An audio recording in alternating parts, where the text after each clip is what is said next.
dengan Salam Sayang Sabah bersama saya Dewiana Tinggolongon dalam program Coffee Talk Sayang Sabah pada kali ini. Dan untuk edisi Coffee Talk pada hari ini, saya bersama-sama dengan seorang novelis dan pemuisi, yaitu Puan Katrina Suzana Tati Sitain. Selamat datang Puan. Terima kasih. Dan untuk Coffee Talk kita pada hari ini, kita akan membincangkan tentang pengalaman beliau, sedikit perkongsian mengenai pengalaman beliau dalam bidang penulisan novel dan puisi. Dan baiklah Puan, boleh Puan ceritakan serba sedikit mengenai latar belakang diri Puan? Okey, saya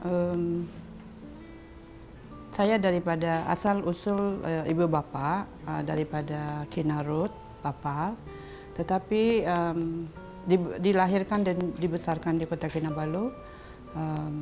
Sudah berkahwin, mempunyai 5 orang anak.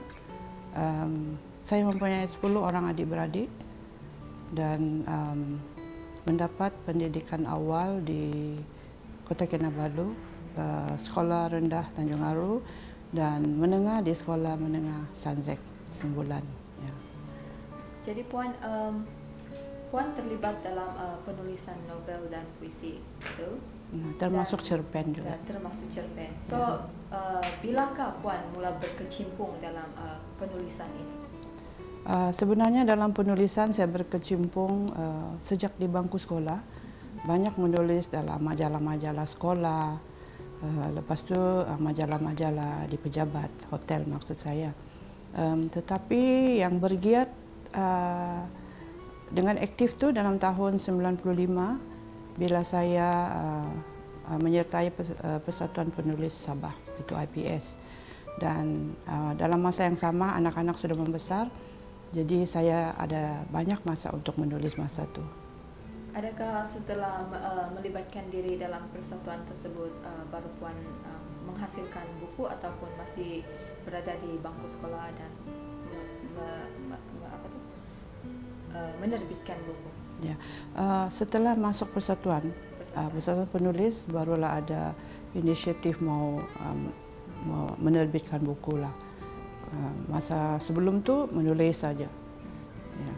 Jadi adakah penulisan ini adalah satu minat Puan sejak dari kecil ataupun setelah sampai di tahap sekolah baru ada minat itu untuk menulis? Saya minat menulis sejak kecil lagi.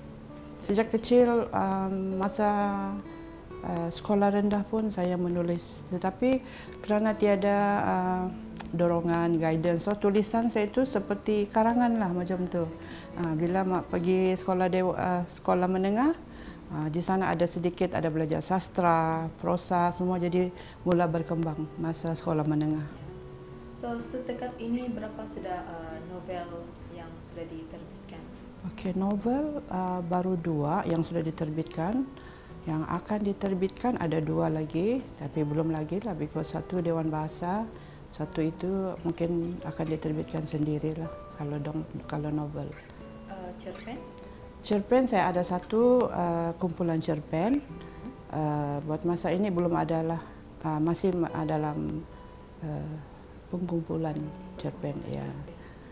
Tetapi puisi saya sudah ada 2 buku puisi dan ada juga antologi puisi. Biasanya cerpen yang Puan terbitkan itu kan adakah disiarkan dalam akhbar tempatan atau macam mana? Okay, dulu disiarkan di radio Sabah. Okay. Lepas tu di akhbar-akhbar tempatan lah. Oh, di akhbar tempatan pun disiarkan. Ya. So, biasanya kan Puan kalau Puan menulis buku atau cerpen, di mana Puan dapat itu ilham untuk menulis itu? Biasanya bila melihat tayangan gambar lah, sharing dari kawan-kawan, okay? Jadi di sana ada ilham lah mau menulis. Jadi untuk buat satu penulisan cerpen kan berapa lama untuk menulis satu cerpen? Kadang-kadang kalau masa tu mood bagus, 1 hari boleh siap. Satu cerpen ya. Oh, cerpen. Ya. 1 hari 1 cerpen. Satu cerpen ya. Kalau satu novel? Novel tu dalam 3 hingga 6 bulan lah. 3 hingga 6 ya. bulan. Oh, bukan masa yang lama. Ada juga yang hampir setahun.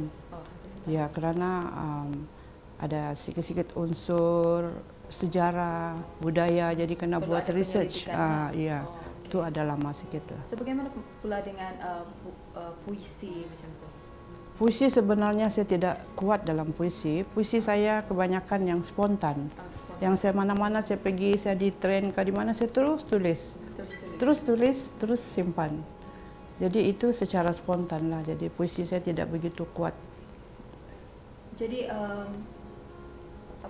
penulisan novel ataupun cerpen ataupun puisi, adakah itu berkait dengan cerita benar ataupun rekaan semata-mata ataupun macam mana? Kebanyakan itu memang cerita benar daripada yang apa kita lihat. Okay? Tidak pernah yang rekaan. Semua memang kisah kemasyarakatan. Ya. So diubah sesuai, masukkan sedikit budaya begitu. Jadi dalam penulisan Puan pasti ada objektif yang ataupun pesanan yang Puan ingin sampaikan kepada pembaca macam tu. So, biasanya apakah macam pesanan itu yang Puan mau sampaikan kepada mereka? Satu daripada pesanan yang saya selalu masukkan dalam penulisan saya adalah tentang budaya adat resam. Kerana saya dibesarkan di kota, so tidak begitu tahu tentang adat dan resam semua ni. Kita generation macam di kota dia tidak peduli tentang adat resam kan. Sehinggalah ibu bapa saya meninggal, baru di sana belajar adat. So bagi saya apa yang saya mau terapkan adalah budaya, kerana budaya itu adat resam maksud saya sudah jauh ketinggalan. So saya mau pesan budaya dan adat resam itu jangan dibuang. Ya, jangan ditinggalkan. Ya, harus ada masuk dalam kita punya penulisan secara kreatif lah. Maksudnya target audience Puan sendiri adalah untuk golongan muda ataupun? Iya, dalam golongan muda lah. Pasal apa, macam saya pun ada anak. Saya tahu anak-anak saya pun tidak tahu tentang adat resam kerana bukan background dari kampung. So itulah budaya itu yang saya mau simpan sebenarnya kerana saya sayang sebenarnya. Saya dipahamkan bahawa Puan juga merupakan juga bekerja, dan bagaimana Puan boleh membahagikan masa untuk bekerja dan menulis? Kalau dulu memang ada satu orang bilang cabaran kerana anak masih kecil, jadi kena bagi-bagi masa, malam baru menulis. Sekarang anak sudah besar-besar, so bila lepas kerja saya akan pulang terus, makan di luar atau apa-apa. Jadi selepas jam 7 begitu saya akan menulis. Ya, sehinggalah kalau mood tu bagus sehinggalah pagi jam 1 jam 2 begitu. Wah. Ya. Maksudnya ada disiplin masa di situ. Iya, kenalah buat. Kalau tidak siap. Jadi apakah cabaran utama yang Puan hadapi sepanjang berkecimpung dalam penulisan novel ini? Cabaran pertama saya adalah mental block. Mental block yang saya langsung tidak dapat berfikir apa yang saya tahu apa yang saya mau tulis tetapi tidak boleh mulakan. Itu cabaran saya kerana mungkin di kerja pun pasal saya sebagai manager, jadi kerja tu mau manage orang, ada masalah-masalah di pejabat, jadi membuat saya tersekat untuk menulis. Jadi itu cabaran saya. Ya. Jadi mungkin kan Puan di luar sana ramai remaja ataupun generasi muda yang mempunyai bakat dalam penulisan, tapi mereka tidak tahu di mana untuk menyalurkan karya mereka. So adakah nasihat daripada Puan sendiri untuk golongan muda ini? Bagi saya, biasanya kalau kita bertindak sendirian, kadang-kadang kita tiada guidance orang bilang. So kita mestilah masuk persatuan. Kerana dalam persatuan itu kita dibawa bengkel segala-gala, tunjuk ajar apa semua. Jadi dari sana kita boleh kasih kembang kita punya bakat. Kalau tidak kita begitu sahaja. Okay? And then kalau ada apa-apa bengkel, kita kena pergilah attend bengkel so that kita banyak pengajaran daripada tenaga pengajar. Ya. So biasanya kalau di Sabah ni ada berapa persatuan yang terbuka untuk golongan muda mengikuti? Sebenarnya banyak persatuan-persatuan penulis, tetapi dia orang tidak begitu menyerlah, jadi kita susah nak cari. Tetapi sekarang ini ada satu Badan Bahasa dan Sastra Sabah, Presiden dia Encik Yasni Madlani, Momogun Sia, itu satu persatuan lebih kepada etnik, kepada dusun, pengurusi dia Henry Banting. Dan ada juga lagi Persatuan Penulis Sabah, pengurusi ketua satu dia Encik Syukur Husin. So inilah persatuan yang sekarang yang aktif di Sabah, di bahagian Kota Kinabalu lah. So bagi penulis-penulis muda boleh cari ini ataupun internet, dari website apa semua ada. Okay. Jadi sebagai seorang penulis, apakah kebaikan yang Puan rasakan untuk Puan sendiri dan kepada masyarakat? Kebaikan bagi saya adalah satu kepuasan bila keluar itu punya karya itu keluar disiarkan, satu kepuasan. Apalagi bila buku kita diterbitkan adalah satu kepuasan. Dan selain daripada itu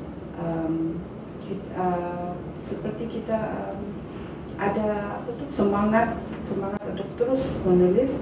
Jadi itulah kepuasan yang kita dapat. Di sebalik itu kita juga dapat menyuntik moral yang bagus dalam tulisan untuk panduan anak-anak muda. Demikianlah perkongsian daripada Puan Katrina Suzana Tati Sitain mengenai pengalaman beliau dalam penulisan novel dan puisi. Semoga dengan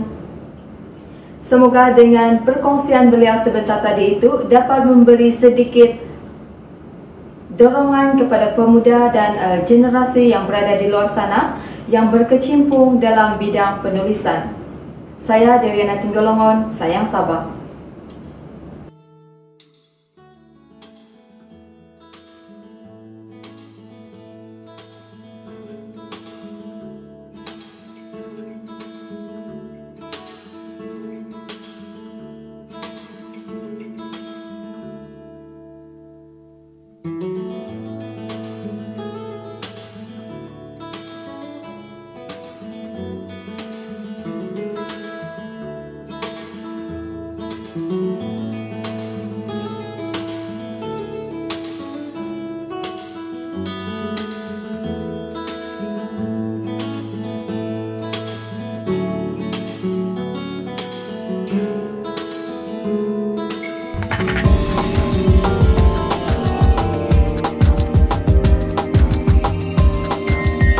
Thank you.